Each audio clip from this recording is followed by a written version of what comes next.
бас сүүлийн үед бүгд Наймх Солонгос улсын улс төрийн нөхцөл байдал олон улсын анхаарлын төвд байна. Мэдээж ерөнхийлөгч Юн Сок Ёлыг онц байдал зарсантай холбоотой тодорхойгүй байдлууд нэлээх үүсэж байна шүү дээ. Тэгэхээр түүний хувьд энэхүү одоо ийм онц байдал зарлах болсон цаад зорилго, цаад санаа нь юу байсан бэ гэж та ер нь олон улс судлаач хүний хувьд харж байна. Ерөнхийдөө бол энэ болоод байгаа нөхцөл байдал одоо 10 хоног үргэлжилж байна. Яг 12 сарын 3-наас хойш монголчууд бол ерөнхийдөө их байх хэмжээгээр мэдээллүүдийг авч байгаа. Хамгийн үндсэн одоо уурхай үндэс үйлдэл нь юунаас вэ гэхээр ерөөсөө л энэ хойгдор байж байгаа Өмнөд Солонгосын улс төрийн хоорондын тэмцэл бүр Японы колони байх үеэсээ үүдэлтэй хоёр хүчний хоорондох тэмцэл хийж харж байна. Тэр маань өнөөдрийн хүртэл ам бүхтэй явж ирсэн байна. Японы колони байсан дэлхийн 2-р дайны дараа болох тэр чинь арчилсан тусгаар улс болсон. Тэгсэн ч гэсэн Японы талыг баримтлагч консервативуудын одоо төрийн эрхийг барих гэсэн барьж байсан цэргийн эрхтнүүд болон тэрний 1989 он хүртэл шүү дээ. Хүдэн дайныг дуусгах үе хүртэл. Тэрний өмнөх байсан цэргийн эрхтөнгүүд консервативуудын одоо засгийн эрхийг дангаараа захирах гэсэн энэ тэмцлийн бас нэг хэлбэр өнөөдөр 21-р зуун хүртэл үргэлжилж байна гэж харж байна. Тэгэхээр сөрөг хүчний зүгээс бол ерөнхийлөгчид дахиад одоо импичмент хийх одоо ихтгэл үзүүлэх санал хураалтыг Бямбарагт 2 удаа зохион байгуулах хэрэгтэй байгаа тийм. Тэгэхээр бас тус улсын иргэдийн хувьд ч гэсэндээ түүнийг огцрох ёстой гэсэн ийм байр суурийг дийлэнх нь илэрхийлж байгаа гэж харж байна. Тэгэхээр Юн Сок Ёлын хувьд бол сөрөг хүчний энэхүү одоо өөрийг нь огцруулах гэсэн арга хэмжээний эсрэг болон хүчтэй тэмцэнэ гэж өөрийнхөө байр суурийг илэрхийлээд байгаа шүү дээ. Тэгэхээр энэ тийм цаашдаа нөхцөл байдал хэрхэн үргэлжлэнэ гэж та харж байна. Миний бодлоор бол өнгөрсөн удаагийн импичментийн санал хураалтыг бол ерөнхийдөө хүчингүй болгосон. Яг гэвэл ард түмний хүч консерватив нам маань өөрөө бүрэн бүрэлдэхүүнээр бол хурлыг орхин гаргаад санал ерөөсөө өгөөгүй. Ерөнхийдөө 300-аад хүнтэй парламентын бол одоо 2-оос илүү хувь нь болох дээр тийм ээ 3-2-оос илүү санал өгч иж бол импичмент бол хэлцэхтэр бол батлагдах юм байна. Өнгөрсөн хугацаанд бол яа харахгүй хүчин бол хүч жоохон дутсан л да.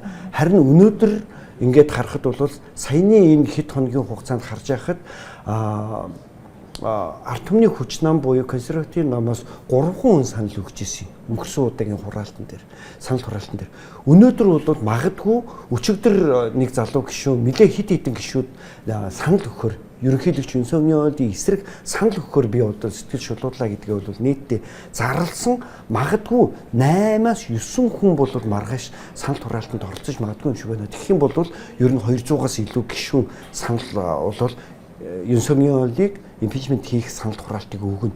Өчигдөр бол одоо Жугук гэдэг бас нэг парламентын гишүүн байсан. Тэр маань юу гэхээр чи өөрөө бол хууль зүйн дотоод тэргийн сайд байсан хүн л дээ. Өнөөдөр бол өчигдөр шүүхээр бол бас өөрийн бас янз бүрийн олон хэрэгүүд байгаа. Тэрнээс бол энэ бол улс төрийн өшөө авалт юм байна.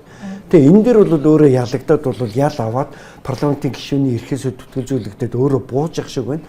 Тэгвэл бол нэг санал бол тутчихж байгаа шүү дээ, тийм ээ. Гэхдээ тэр сандыг бол нөхөөд 8-аас 9 бараг 10-аад гишүүн бол ерөнхийлөгчийн эсрэг ерөнхийлөгчийн өөрийн намаас нь ерөнхийлөгчийн эсрэг санал өгч магадгүй юм шиг байна. Тэгэхээр бол маргааш Монголын цагаар бол нэг 5 цагийн үед бол ерөнхий дүр зураг том хариу гарах байх. Тэгэхээр мэдээж бол Солонгост өрнөж байгаа энэ нөхцөл байдал бүс нутгийн хэмжээнд бас тодорхой хэмжээнд нөлөө үзүүлэх юм хүлээлт байгаа. За Хятад улс, Япон улсын улс төр судлаачдын хувьд ч гэсэндээ ийхүү бүс нутагтаа ийм тодорхой хэмжээгээр бас сөрөг нөлөө үзүүлж магадгүй гэдээ өөрсдийнхөө байр суурийг илэрхийлээд хэлсэн байна шүү дээ. Тэгэхээр таны хувьд энэ тал дээр ямар байр суурьтай байна? Ерөнхийлөгч Юн Сок Ёл өчигдөр өөрийнхөө мэдээлэл дээр бол маш том алдаа гаргасан байх гэж бодож байгаа юм. Ер нь Хятадын тухай бол ерөөсө бүр нээлттэйгээр ярьсан. Тагнуулын хэргийг ярьчихж байгаа юм. За тэгээ юу гэхээр Хятад бол одоо хэлж штэ. Шууд хэлж байгаа юм. Өөрсдийн дотоодын улс төрийн асуудалтай манайхныг татан оролцуулж ингээд дурдж байна. За хойдлын арчилсан Солонгос бол бүр ингээд бүр нарийн ярьж гэлсэн тийм ээ. Ерөнхийлөгч Юн Сок Ёлын гол санаа нь юу гэхээр бүгд найрамд гарчилсан Солонгосын одоо төрөмгийлэл манай сонгуульд одоо нөлөөлөх гэсэн нөлөө нь. Дээрэс нь юу гэхээр чинь арчилсан хүчнийг ардаас түрхэлсэн ийм улс төрийн одоо тийм ээ том явуулгуудыг явуулж ийн гэж харж байгаа тухайга бол ярьсаар ч ирсэн эсэргүүцээр ч ирсэн нөгөө эсрэг тал нь. Тэр бол бүс нутагт бол улам замбраагүй болно. Улам замбраагүй болно гэдэг маань юу вэ гэхээр Юнсогнол өөрөө бууж байгаа ч гэсэн арчилсан хүчнийхэн арчилсан солонгостой одоо бас таатай нээлттэй илүү зөөлөн уур амьсгалаар ингээ хандаж эхэлнэ. Улс төрийн гадаад бодлого маань одоо бас цэрэг хүчний бодлого ч гэсэн айгүй олон өөрчлөлтүүд орох байх.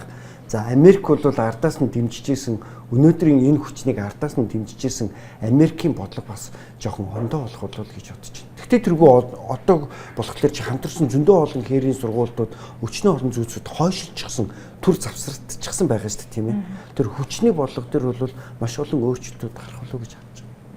Зөв та дөнгөж сая бүгд найрамд харцсан Солонгос, Умар Солонгосыг дурдлаа. Тэгэхээр Умар Солонгосын үед бол энэ хүү үүссэн асуудлыг одоо дөнгөж 7 хоногийн дараанаас эхлээд мэдээлж эхэлсэн байгаа. Тэгэхээр та сая дурдсны дагуу бас одоогоор бол энэ асуудлыг бол илүү бас эрчимтэйгээр мэдээлж, хэвлэл мэдээллээр нь мэдээлж эхлээд байгаа шүү дээ. Тэгэхээр сүүлийн үед бас Орос Албаны улс бол Умар Солонгосын харилцаа нэлээд эрчимжээд Орос Албаны улс руу бас цэргээ илгээх гэдэг юм арга хэмжээнүүдийг авч хэрэгжүүлж эхлээд байна. Тэгэхээр энэ Солонгост үүсээд байгаа энэ тодорхойгүй байдлыг Умар Солонгос бас өөртөө ашигтайгаар эргүүлж ашиглах ч гэдэг юм уу. Энэ дээр ямар нэг одоо ийм устрын тоглолт хийх боломж байгаа гэж таарч байна уу? Маш юм нарийнаар харж явах шиг байна. Тэгээд айгүй хүлээцтэй байх шиг байна л та. Бүр илүү тийм хүчтэй айхтар мэдэгдэл бол гаргаагүй. Одоо дөнгөж 10 он шүү дээ. Дээрээс нь яг одоо арчсан Солонгос Орос руу одоо цэрэг цэрэг оруулсан энэ төр гэдэг ингээ харталт маш их байгаа ч гэсэн одоо ч гэсэн тодорхой болчихсон. Үнэхээр яг одоо тийм ээ баталгаатай болсон юм нэгч байхгүй байгаа шүү дээ. Тэгэхээр энэ дээр бол маш тийм нарийн мэдрэмтгий сенситив маягаар бол харж байгаа юм байлээ. Зөв. Та түрүүн бас ярилцлагын өмнө дурдчихжээ. Энэ одоо консерватив үзэлтийн нам болон ардчилсан үзэлтийн намуудын хоорондох юм засгийн эрхийн төлөөх тэмцэлдэн болж байна гэж хэлж байсан. Тэгэхээр консерватив үзэлтийн намуудын засгийн эрх барьж авах хугацаанд 12 удаа онц байдал зарлж байсан байх шүү дээ. Тэгэхээр та энэ тал дээр бас илүү дэлгэрэнгүй яагаад энэ онц байдлыг ер нь нийгмийн одоо улс төрийн нөхцөл байдал ямар хөө болж байгаа үед бол илүү онц байдал зарлж эрх барих намын ганц арга нь тэр байхгүй юу?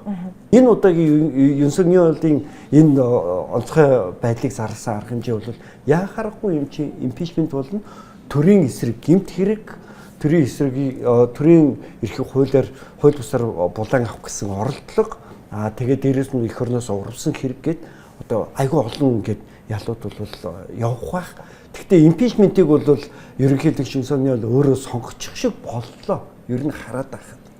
Яагаад вэ гэхээр өөрөө бол төрийн эрхээс би ерөнхийлөгчөөс бууя. Би ерөнхийлөгчийн ажлаа өгөө гэхээсээ илүү өгөх юм бол шууд ерөөсөө прокурор одоо цагдаа прокурор дээрээс нь болохоор чи нөгөө төрийн дэд албан тушаалтнуудын хэргийг шалгах комисс гэж прокуророос дээгүүр бас том байгууллага байдаг. Энэ гурван байгууллага одоо хоорондоо энэ хэргийг булаацалдаад байгаа байхгүй юу? Манайх одоо эрх мэдэлтэй илүү том хүрээгээр одоо энэ хэргийг хариуцна гэж яриад идэг. Прокурорд бол хүчийг өгөхгүйгээр цагдаа нөгөө нэг консочо гэж ярьдаг энэ манайхар бол одоо авилгатай тэмцэх газар шиг юм төстэй байгуулга байхгүй юу? Энэ хоёр байгууллага маань илүү оролцоотойгоор ингээд хэргийг шүүх гэдэг. За ингэж шүүгээд ирэхлээр юу вэ гэхээр хэрвээ ерөнхийлөгч ажлаа өгөөд ерөнхийлөгчийнхөө үргийг өгөө буух юм бол шууд газар дээр баривчлагдана одоо тийм ээ дараагийн шатны одоо шүүх хууль зохиолох байгууллагууд бол баривчлагдсан шалгуулна. Хэрвээ импичмент болох юм бол одоо болтол ерөнхийлөгчийнхөө үүрэгтэйгээр татгалзуулагчсан ч гэсэн өөрийнхөө ордонд бол Юнсанд байгаа ордонд бол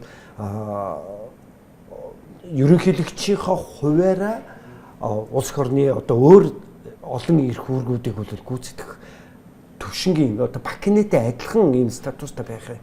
Тэгээ нэг сард нэг тэр 100 сая орчим вон өгөгддөг. Тэр нь ч гэсэн ингээд өгөгдөөд өөрөө бол яг одоо энэ импичменттэйгээр ерөнхийлөгч байгаа үүргийг өгөх байхаа гэж бодож байгаа. Тэгээд дараагийн эх оны цагаан сарын дараахан бол сонгуул дахин явагдана. Парламентын сонгуул явагдана, ерөнхийлөгчийн сонгуул явагдана. Одоо байж байгаа энэ Ижемён гэдэг хүнийг бол ерөнхийлөгч болохгүй гэсэн асар ширүүн тэмцэл явагдаж байгаа л гэж